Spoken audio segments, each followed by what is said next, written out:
Hello everybody, welcome back to Let's Play Dragon Age Origins. Last time we left off, we finished up in Honleith. We came back here to stash our stuff, our bags are empty, and remember a few parts ago, on my way to one of the locations I came across a big crater, and there was some kind of substance in the crater, and it said, somebody might be able to use this. I took the thing over to the Mr. Levi's brother here, Mikhail Dryden, and he's crafted for me a new weapon. He has crafted for me a sword called Starfang, which is pretty decent. It's got 3 slots for runes, and it's it's a pretty decent two-handed sword. So this could be my sword for quite a while now. So here it is, Starfang, Horston's sword, his own personal crafted sword. Will blow me down. But anyway, I think it's off for a wee chat with our colleagues for a bit of a chill out of the campfire, get to know them,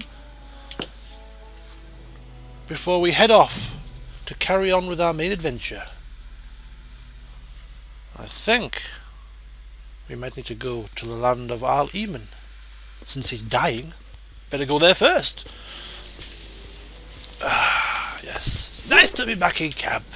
Just a bit of a leg stretch, bit of a chill out, before we must go back and carry on with such serious business. Hey Poochie, how are you doing? Haven't seen you for a while. Look at what your fool dog placed in my pack. What's he done? A putrid, half-eaten hare is not something a woman wants to find in her unmentionables. Oh, it's a gesture of goodwill. It's a thought that counts, eh? Dirty mongrel can have this back. There. And tell him not to do it again.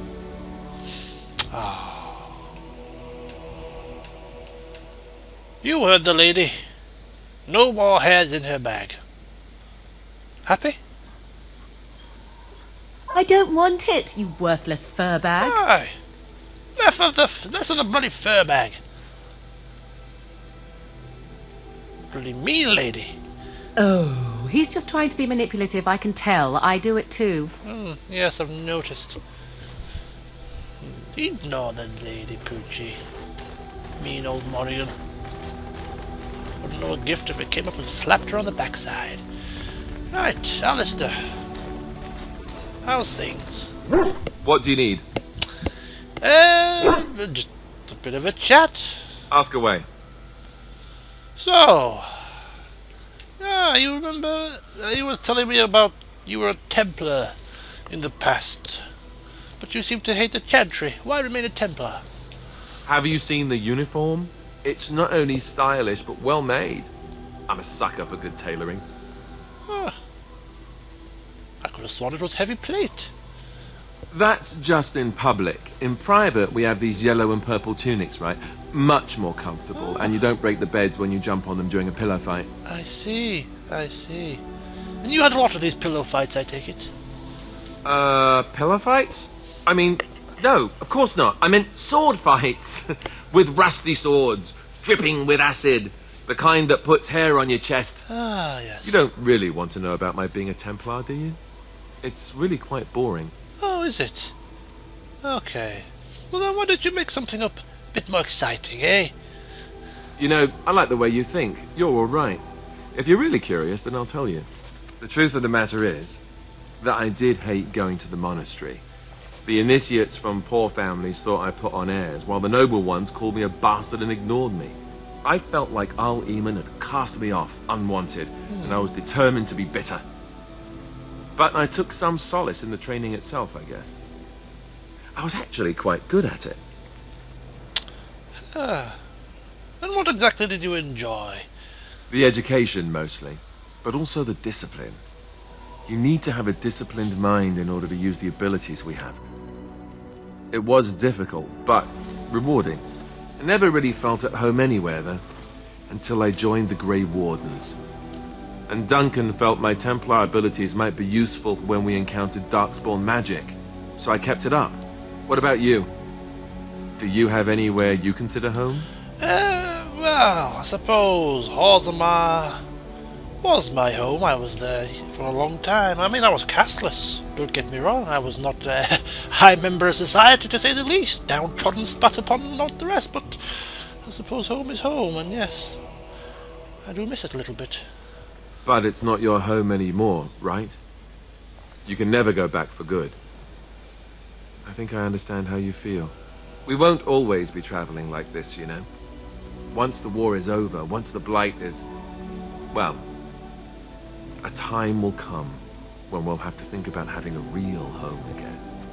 Although that seems like a far ways off. And I suppose the Grey Wardens are gone for good, either way. Well, I suppose they can be rebuilt in time. I suppose you're right. We can create new Grey Wardens, but we'll never get back those we lost. I wonder if it would ever feel the same. Anyhow, now I've sidetracked us. We'd better get back to what we're supposed to be doing right now. Yes, I suppose so. Well, until next time we speak, Alistair, keep your chin up. No more blubbering into your bloody gauntlets. Ah, Liliana, always a pleasure to see you warming your hands by the fire. Care for a quick chat? Yes? Good. I like to talk. Well, here I am. Indeed you are. So, I asked you this last time, but I'll ask you again. Any more tales to share of your travelling minstrel days? Of course I do. I love stories far too much to keep them to myself. Everyone should be able to benefit from them, I think. It's like having your, personal fairy tales told to you at bedtime. It's marvellous. Okay, so, how about today we listen to some Ferelden legends? I know one, told to me by my mother a long time ago. It always chilled me to the bone. Maybe you have heard of Flemeth? Oh, God, not this. I have heard of Flemeth, yes. Morrigan's mother was bloody called Flemeth. Are you sure? Was she the Flemeth of legend? Flemeth, the devourer of men? Flemeth, mother of witches? Flemeth, demon-touched, who dwells in the mists? Not quite. More like Flemeth, the old lady. Well, if Flemeth really exists, she would be very, very old indeed. Ferelden mothers scare their daughters with talk of Flemeth. They say that if you're bad, Flemeth will spirit you away and bind you to her forever. They also say that Flemeth mourns her lost beauty and will steal yours through your looking glass if she catches you. Well, might as well tell me the whole story, eh? Not cut to the shortcuts. Flemeth's beauty was known throughout the land. She had hair like unto a moonless night, skin as pale as winter's first snow, and eyes as beautiful and perilous as the sea. I see. When she came of age, she came to the attention of the Lord of Highever, Conobar, and he took her for his wife. Conobar soon learned that his young bride had the gift of magic. He kept this a secret, for he feared that she would be taken from him. Flemeth stayed with Conobar for some years, and with his blessing she practiced her art. And then one day, a young poet named Osen came to the castle. Flemeth was captivated by Osen's voice, and he by her beauty, and they fell in love. Oh dear. Oh, the plot thickens. Flemeth longed to be with her true love, and she and Osen fled from Conobar's lands, seeking refuge in the Kokari wilds with the Chasing tribes. They lived there happily for many a year, till the day Flemeth received news that Conobar was dying and longed to see her face one last time. Flemeth's heart swelled with pity for the man who once was her husband, and begged Osen to return to Conobar's side with her. But when Flemeth and Osen entered Highever, they were captured by Conobar's men, and Osen was slain in front of Flemeth's eyes. Well, Flemeth was imprisoned in the highest tower of the castle, there to await Conobar's judgment on her. Distraught at the loss of her love, Flemeth plotted revenge against her husband. She summoned a fey demon, intending for it to wreak vengeance on Conobar. But a spell went awry. The demon possessed Flemeth. turning her into an abomination, the halls of the castle run red with blood as Flemeth slaughtered Conobar and all his men. The last of Flemeth's humanity melted away, and at dawn, she stole back to the wilds to plot and scheme for 100 years. They say she took to her side many chastened men, and with their help, begat her daughter witches, who even now prowl the dark places of the Kokari wilds. Well, that was rather beautiful. I'm almost ready for bed now, thank you very much. As far as stories go, I think I've had enough for one day, so we'll move on. Thank you for that, Liliana. I'll be sure to pop by again when I need to be put to sleep, yes. Ah, Sten, man, a few words. How are you doing? Yes.